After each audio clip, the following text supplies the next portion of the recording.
High বন্ধুরা, কেমন আছো সবাই? আজ আমি বানাতে যাচ্ছি চিকেন বিরিয়ানি। বন্ধুরা, এটাতে গরম জল করেছি, গরম জল করার পর লবণ দিয়েছি। দেখো বন্ধুরা, মশলাগুলো দেখতেই পাচ্ছ। এই মশলাগুলো আমি গরম জলে অ্যাড করব। বন্ধুরা, গরম জলটা ফোটার পরেই কিন্তু আমি চালগুলোকে অ্যাড করলাম, দেখতেই পাচ্ছ। চালগুলোকে অ্যাড করেছি। এটার পর একটু আমি সাদা তেল দিয়ে অ্যাড করব, সাদা তেল, যাতে না ভাতটা ঘেটে যায়। তো বন্ধুরা, দেখতেই পাচ্ছ চিকেনগুলো বড় বড়ভাবে রেখেছি। এরপর পেঁয়াজ অ্যাড করলাম, লবণ দিয়েছি আমি। এরপর হলুদ দিলাম, হলুদ অ্যাড করলাম, দিয়ে করে ভালোভাবে মাখিয়ে রাখবো আমি 30 থেকে 40 মিনিট ভালোভাবে মাখিয়ে রাখবো এটা।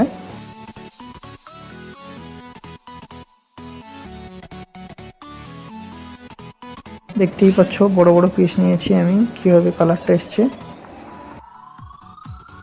বন্ধুরা, চালটা সিদ্ধ করতে দিয়েছিলাম, চালটা অল্প সিদ্ধ হয়ে গেছে।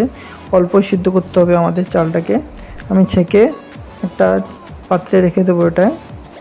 দেখতেই পাচ্ছ চালগুলো অল্প সিদ্ধ হয়েছে এটা। বন্ধুরা, কড়াই গরম হয়ে গেছে। এরপর আমি বেরেস্তাটা করে নেব।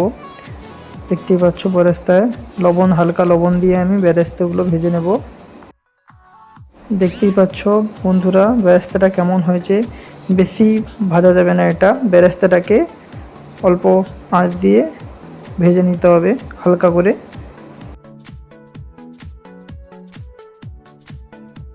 এরপর আলুগুলোকে ভালোভাবে ভেজে নেব, একটু লাল লাল করে নেব আলুগুলোকে।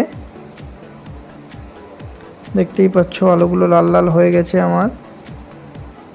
এরপর লাল লাল আলুগুলোকে তুলে নেব আমি। মাংসের জন্য পেঁয়াজ নিয়ে নিয়েছি আমি তেলে। মাংসের পেঁয়াজটা যাচ্ছে, এগুলো মাংসের জন্য পেঁয়াজ অ্যাড করছিলাম। এরপর কাঁচা লঙ্কা কুচি দিয়ে দিয়েছি, এটাকে ভালোভাবে নাড়াচাড়া করব।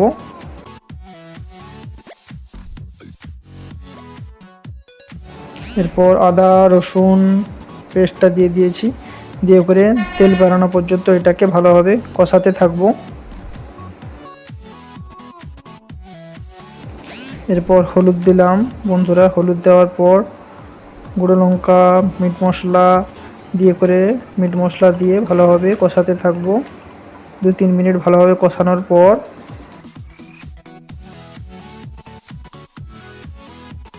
টমেটো দিয়ে দেবো এতে। টমেটোগুলো দিয়ে দেবো, টমেটো দেওয়ার পর হালকা লবণ দেবো। দেওয়ার পর এটাকে ভালোভাবে কষাবো, তেল বেরোনো না পর্যন্ত এটাকে ভালোভাবে কষাতে হবে বন্ধুরা।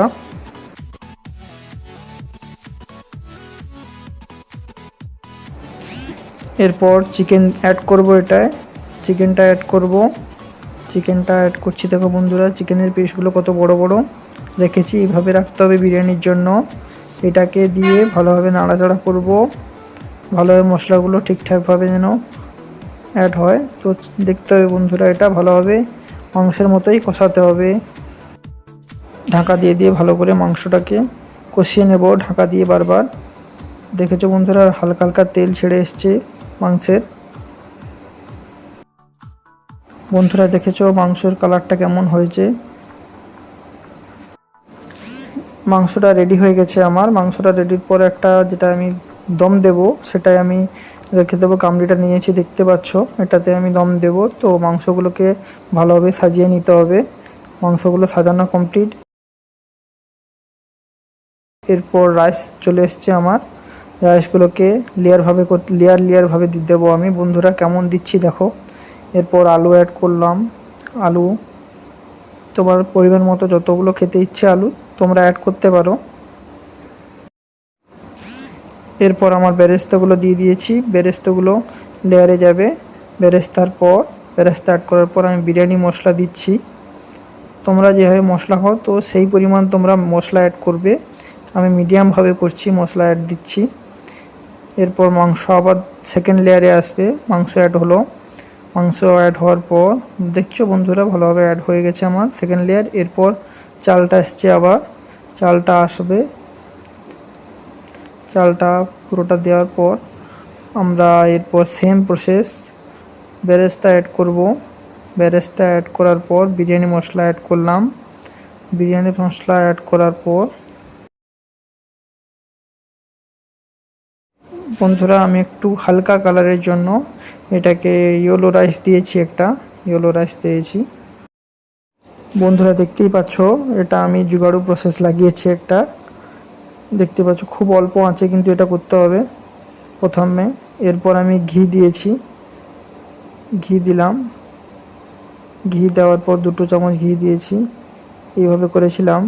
বন্ধুরা খেয়াল রাখতে হবে কিন্তু এটা ডাইরেক্ট তাপ দেওয়া যাবে না, এটার নিচে কোনো তাওয়া যদি থাকে বাড়িতে তাওয়া ওপরে এটা বসাতে হবে। বন্ধুরা দেখতেই পাচ্ছ কেমন হয়েছে কালারটা, জাস্ট ওয়াও, কালারটা কেমন হয়েছে দেখতেই পাচ্ছ, দারুণ কালার এসছে, সেন্টও ভালো এসছে। দেখতেই পাচ্ছ আলুগুলো পুরোভাবে সিদ্ধ হয়ে এসছে, পুরো কমপ্লিটলি ভাবে সিদ্ধ হয়ে গেছে। চিকেনের লেগ পিসটা দেখো বন্ধুরা, দারুণ লাগছে, একদম ফাটাফাটি, স্মেলটাও দারুণ আসছে দেখতেই পাচ্ছ। বন্ধুরা যদি বিরিয়ানিটা ভালো লাগে তাহলে লাইক, কমেন্ট, শেয়ার করবেন।